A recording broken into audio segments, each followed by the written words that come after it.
On vient d'annoncer qu'une souche mutante du coronavirus vient d'être découverte au Royaume-Uni. Mais qu'est-ce que cela implique?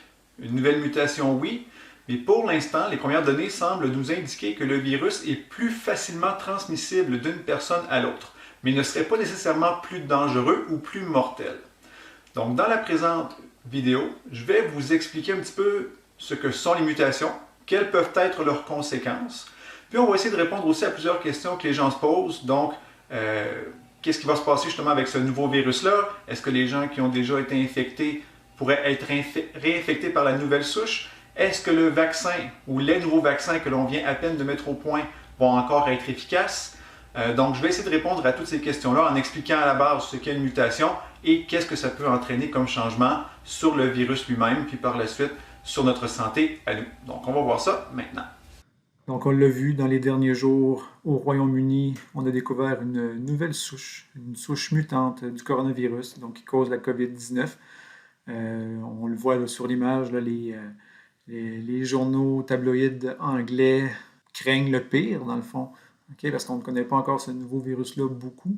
Mais les premières analyses, les premiers résultats, donc oui, nous semblent inquiétantes, mais dans les faits, c'est peut-être pas si mal que ça. Oui, le virus semble se propager plus rapidement, mais sa virulence, donc la force avec laquelle il nous rend malades, ne semble pas affectée pour l'instant. Donc, il n'y a pas de panique à avoir, mais il faut se préoccuper de la situation et il faut la suivre de près. Donc, si on regarde là, juste une petite image qui résume un petit peu l'infection typique d'un virus, donc vous avez le coronavirus qui se présente sur une cellule, va s'y fixer, comme on le voit ici, avec ses protéines, la fameuse protéine spike, on va y revenir. Et une fois à l'intérieur, donc le virus va libérer son génome d'ARN. Donc l'ARN, c'est le bagage génétique du virus, c'est l'information qui va servir au virus pour créer d'autres bébés virus, disons-le comme ça. Okay? Et ce sont nos cellules, donc à partir du génome viral, ce sont nos cellules qui vont fabriquer les virus. Donc, on se fait un petit peu avoir dans le processus. Donc, quand le virus donc, nous a infectés, va vouloir se multiplier, donc on va devoir faire des copies du génome viral, mais on va devoir faire aussi des copies des protéines, donc pour que le virus soit entier. Mais ce qui peut se produire lorsque l'on fait les copies de cet ARN viral-là, c'est que les enzymes qui font le travail peuvent faire des erreurs. Okay? Par exemple, imaginez, vous devez recopier des milliers de fois la même phrase, mais il y a peut-être des chances que vous fassiez des erreurs. Donc, ces erreurs-là, donc dans le texte que l'on écrit, c'est le même principe dans un génome viral. Donc, on va insérer les mauvaises lettres, la mauvaise information, et ce changement-là, cette erreur-là, peut ou non avoir des conséquences sur les protéines qui seront produites par la suite. Donc, on va aller voir tout ça plus en détail. Juste peut-être faire un rappel sur ce que l'on sait du virus lui-même présentement. Donc, le coronavirus mutant semble plus facilement transmissible, donc il pourrait être transmis d'une personne à l'autre plus rapidement, plus efficacement, donc on pourrait contaminer plus de gens en moins de temps. Mais, somme toute, sa virulence pour l'instant semble être la même. Comment on peut expliquer ça? Pourquoi un virus? Okay, en fait, pourquoi le même virus, mais avec une mutation, pourrait se transmettre plus facilement d'une personne à l'autre ou plus rapidement? Donc, il y a plusieurs hypothèses. Okay, il pourrait en avoir d'autres, mais je vais en donner quelques-unes. Donc, le virus, par exemple, pourrait s'attacher plus facilement à sa cellule cible. Donc, on sait que c'est un virus principalement respiratoire. Donc, si le virus peut s'attacher plus facilement à la surface de la cellule cible, peut-être parce qu'il a plus de protéines à sa surface. Donc, ça pourrait être ça aussi. Il pourrait aussi entrer plus facilement dans les cellules cibles. Puis là, je vais donner une image très simple. Imaginez que vous avez une clé pour rentrer chez vous, à votre domicile. Si votre clé entre difficilement dans la serrure, mais que vous finissez toujours par actionner le tout puis avoir accès à l'intérieur, donc la protéine, votre clé dans ce cas-ci, fonctionne. Donc, imaginez que le virus, sa protéine de surface, la protéine spike, c'est une clé, et que cette clé-là rentre difficilement dans la serrure, mais entre quand même et finit par permettre au virus d'entrer dans nos cellules. Donc, si la mutation maintenant fait en sorte que la clé serait comme une clé neuve et cette clé-là entrerait beaucoup plus facilement dans la serrure, eh bien, on aurait accès plus rapidement à notre domicile. Donc, c'est ce que potentiellement le virus pourrait faire. Donc, avoir une clé qui est un petit peu plus précise dans la serrure et à ce moment-là, ça facilite l'entrée du virus dans la cellule. Puis il y a aussi une hypothèse, puis celle-là, je me base sur des virus de la grippe où ça s'est déjà produit. Donc, est-ce que le virus s'attaque à des cellules qui sont plus facilement accessibles au niveau anatomique chez la personne? Donc, on a vu ce phénomène-là, puis on a été chanceux pour des virus de la grippe. La grippe aviaire H5N1 était une grippe très, très, très virulente, mais très peu transmissible parce que le virus devait atteindre les voies respiratoires inférieures, donc vraiment aller se retrouver au niveau des poumons pour créer l'infection. Mais une fois que le virus s'installait, il pouvait faire beaucoup de dommages. Donc la virulence, la force avec laquelle le virus attaquait les personnes était plus grande et le taux de mortalité était lui aussi plus grand. Tandis que pour la grippe saisonnière ou la grippe porcine H1N1, oui, il y a des grippes H1N1 qui sont plus virulentes que d'autres. Là, on pense à la grippe espagnole, entre autres. Mais généralement, ces grippes-là vont attaquer les voies respiratoires supérieures. Donc, c'est plus facile pour un virus d'atteindre ces endroits-là que d'atteindre des régions plus profondes. Donc, est-ce que le coronavirus, c'est un peu le même principe? Peut-être.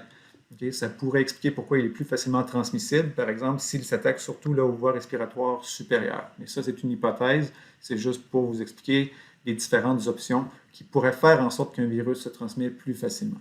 Donc, si je reviens et si je veux, par exemple, expliquer les différentes mutations, bien, à la base, je vais faire un petit rappel pour expliquer ce qu'on appelle le dogme central de la biologie moléculaire. Donc, pour nos cellules à nous, par exemple, okay, on a un génome d'ADN qui est situé dans le noyau de nos cellules.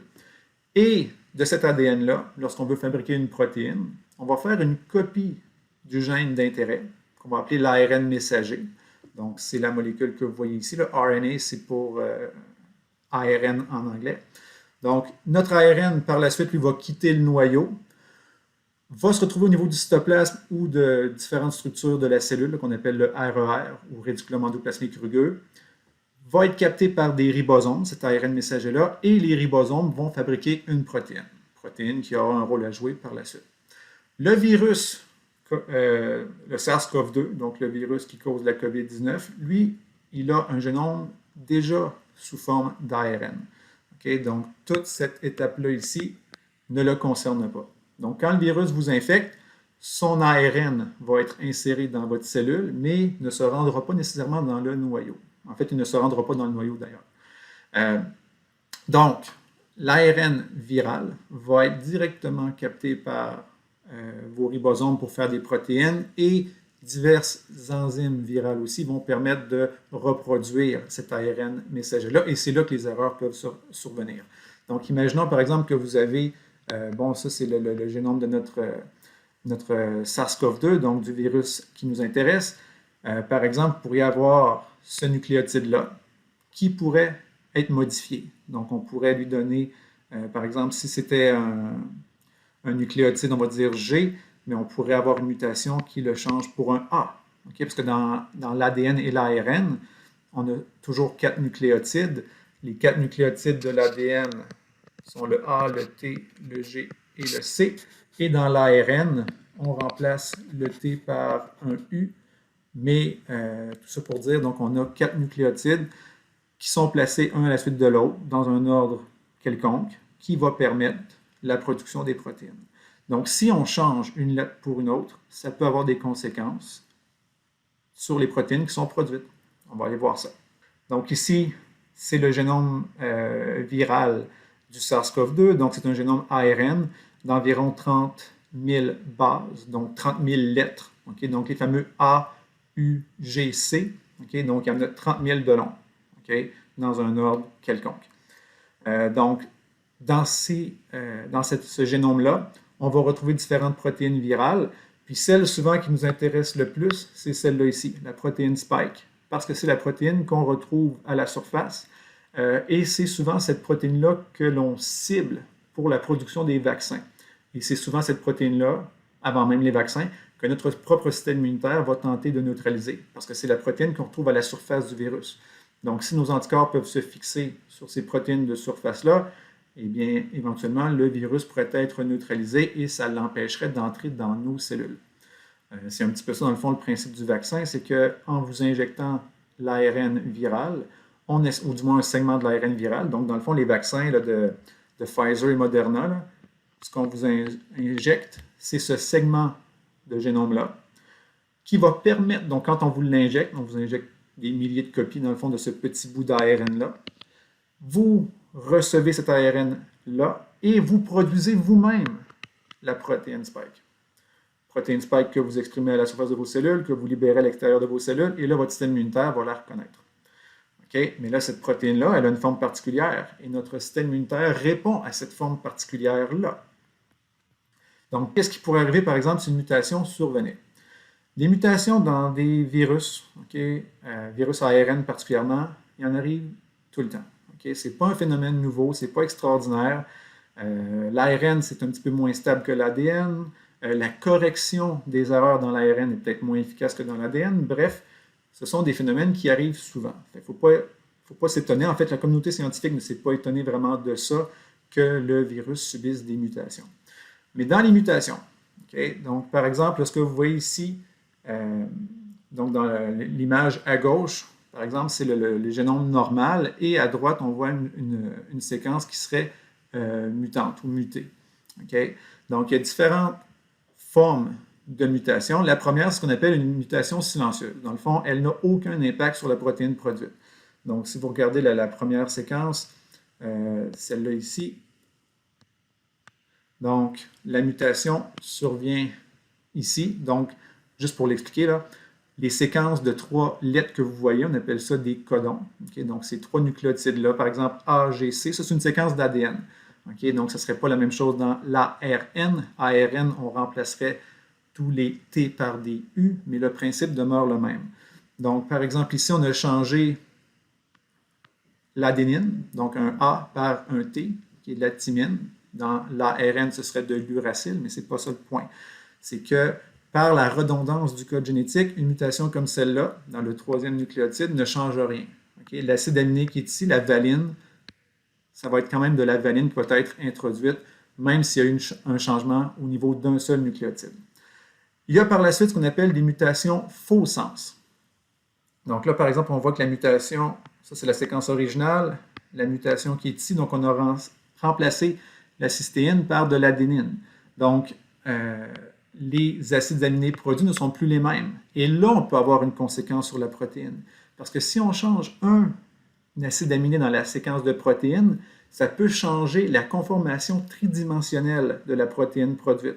Donc, de façon très, très simple et très imagée, par exemple, si ça, c'est la protéine Spike S normale du virus, bien, le simple fait de changer un acide aminé dans la séquence, ça pourrait faire en sorte que la protéine va changer sa forme complètement. Donc ça peut avoir une conséquence par la suite sur notre réponse immunitaire, puis sur l'efficacité, par exemple, que le vaccin nous procurerait, ou la protection que le vaccin nous procurerait, par exemple, si la protéine a vraiment subi des changements graves ou importants. Mais les mutations n'entraînent pas toujours des changements d'une telle ampleur. Les mutations peuvent être très, très, très subtiles dans les conséquences qu'elles entraînent sur les protéines produites. Donc, il ne faut pas s'inquiéter nécessairement de ça outre mesure, mais il faut en être conscient. Puis, la communauté scientifique va suivre le tout pour s'assurer que des mesures soient prises. Par exemple, si jamais la protéine a vraiment changé au point où le vaccin ne soit plus efficace, bien, on pourra le changer. Puis, peut-être juste pour compléter l'explication, il y a des mutations qu'on appelle les mutations de non-sens aussi, où un changement dans l'ADN ou l'ARN pourrait entraîner non pas un changement d'acide aminé, mais le remplacement d'un acide aminé par ce qu'on appelle un codon stop, un codon d'arrêt, où le ribosome, dans le fond, qui fabrique la protéine, va cesser la fabrication. Donc, dans ce cas-là, souvent, ces mutations-là vont entraîner tellement un changement important dans la protéine que le micro-organisme ou l'organisme qui subit une mutation comme celle-là pourrait se retrouver avec des protéines qui ne sont tout simplement plus fonctionnelles, puis dans le fond, ça pourrait être létal pour le virus. Donc ça, si ces mutations-là surviennent, on ne le saura jamais, le virus va disparaître. Puis là, il faut faire attention aussi, quand on parle de mutation, c'est une souche qui a muté. Le virus original circule encore. Il y a encore des virus, on va dire, normaux ou initiaux, mais en plus maintenant, donc il y a le virus mutant. Donc on a maintenant les deux souches là, dont on doit s'occuper. Puis maintenant, bon, ces mutations-là, quelles sont les conséquences? Donc, si par exemple, ça c'est le virus original, ou du moins la protéine originale du virus. Les anticorps que les personnes ont produits. Donc, par exemple, quelqu'un qui a déjà été infecté par le virus va avoir produit des anticorps qui sont spécifiques pour ces antigènes-là. Donc, notre réponse immunitaire, surtout la réponse immunitaire acquise, elle est spécifique pour ce virus-là. Mais maintenant, si le virus subit une mutation et que sa protéine prend une des autres formes que vous voyez, bien, ces anticorps-là ne vont pas reconnaître ces antigènes. Donc, à ce moment-là, quelqu'un qui aurait déjà été infecté par le virus avec l'antigène jaune, bien, si on est infecté par un virus qui a un antigène vert, ou peu importe les autres, bien, à ce moment-là, il faut recommencer. Donc, la personne pourrait être infectée de nouveau. Mais pour l'instant, on ne semble pas dire ou observer que le changement entraîne une mutation tellement importante que la protéine est complètement différente et que les anticorps protecteurs ne font plus leur travail contre ce virus-là. Donc, on le voit aussi sur l'image plus au centre. Donc, normalement, le virus a des protéines spike à sa surface. Ça lui permet de s'accrocher sur nos cellules et de les infecter. Mais quand des anticorps se collent dessus, donc on en voit un en bleu ici, donc il se fixe sur le virus, puis souvent il va y avoir plusieurs anticorps qui vont se fixer sur le virus aussi. Donc, on va neutraliser le virus et on va l'empêcher de se fixer sur la cellule cible. Mais encore une fois, si la protéine spike subit une mutation importante et que les anticorps que l'on a déjà produits, que ce soit par une infection normale ou par la vaccination, bien, ça se pourrait que ces anticorps-là ne soient plus efficaces. Donc, il faudra recommencer le travail. Peut-être une parenthèse aussi que je n'ai pas, quelque chose que je n'ai pas dit. La mutation donc, pourrait permettre au virus de se propager plus rapidement, ça c'est une chose. Mais souvent, les virus qui se propagent rapidement sont moins virulents. Parce qu'un virus, imaginez, là, un virus, s'il se propageait rapidement et qu'il était mortel à 80%, en dedans de quelques semaines, il aurait tué la plupart de ses hôtes, puis il disparaîtrait avec ces mêmes hôtes-là. Parce que pour qu'un virus se multiplie, il a besoin de cellules hôtes. Un virus ne peut pas survivre seul très longtemps à l'extérieur de sa cellule hôte ou de son hôte comme tel. Donc, si moi j'ai la COVID, je tousse, ça tombe sur la table, le virus va survivre quelques heures, peut-être quelques jours maximum, et va tout simplement être détruit. Donc, pour que ce soit efficace, pour que le virus soit efficace, il doit se transmettre de personne à l'autre, doit se multiplier, puis idéalement ne doit pas tuer son hôte, du moins pas très rapidement, pour justement assurer sa survie et se propager. Donc, ça ne serait pas le même principe, par exemple, pour une bactérie. Les bactéries, souvent, peuvent survivre dans l'environnement, mais pour un virus, il est dépendant de son hôte. Donc, une mutation qui entraînerait une très, très grande virulence puis un taux de mortalité élevé ne serait pas, on va dire, bénéfique pour personne. Ça ne serait pas bénéfique pour lui-même, mais ça ne serait pas bénéfique pour les virus non plus. Ici, c'est pour compléter. Donc, oui, je parle des anticorps, c'est une chose, mais il n'y a pas juste les anticorps qui ont une activité antivirale. Il y a aussi les cellules TCD4 et les cellules TCD8, sans être trop technique. Les cellules TCD4, c'est ce qu'on appelle des cellules cytotoxiques. Ce sont des cellules tueuses. Ce sont des cellules qui vont tuer les cellules qui sont infectées par le virus. Donc, on ne veut pas laisser les cellules infectées, on ne veut pas laisser à ces cellules-là, dans le fond, la chance de développer les virus. Donc, on va les tuer avant que les virus n'aient atteint leur maturité. Puis, les cellules CD4, ce sont des cellules hyper importantes. Ce sont des cellules qui vont activer la réponse immunitaire. Donc, ces cellules-là ont un rôle extrêmement important à jouer pour activer les lymphocytes B. On les voit ici. Là. Les lymphocytes B, ce sont les lymphocytes qui produisent justement les fameux anticorps. Donc, les cellules B ne peuvent pas produire d'anticorps s'ils ne reçoivent pas un message des cellules T. Mais bref, tout ça pour dire, si le virus subit des mutations, bien c'est toute cette chaîne-là de cellules qui travaillent les unes avec les autres qui devront recommencer leur travail et se réapproprier, dans le fond, ce nouveau virus-là. Mais bon, conclusion, pour l'instant, paniquons pas. Oui, il y a un nouveau virus, il y a des mutations, c'était prévisible, il ne faut pas nécessairement s'en faire pour l'instant. Oui, le virus semble se propager plus rapidement. Il y a plusieurs pays qui ferment leurs frontières au Royaume-Uni, donc qui interdisent les vols internationaux en provenance du Royaume-Uni. C'est une chose, on ne peut pas être contre la vertu, on ne veut pas plus de malades sur notre territoire, mais pour l'instant, il n'y a rien qui indique que cette nouvelle souche de virus-là serait plus dangereuse ou plus virulente. Des mutations, il y en a eu, il y en a présentement, on le voit au Royaume-Uni, et il y en aura d'autres.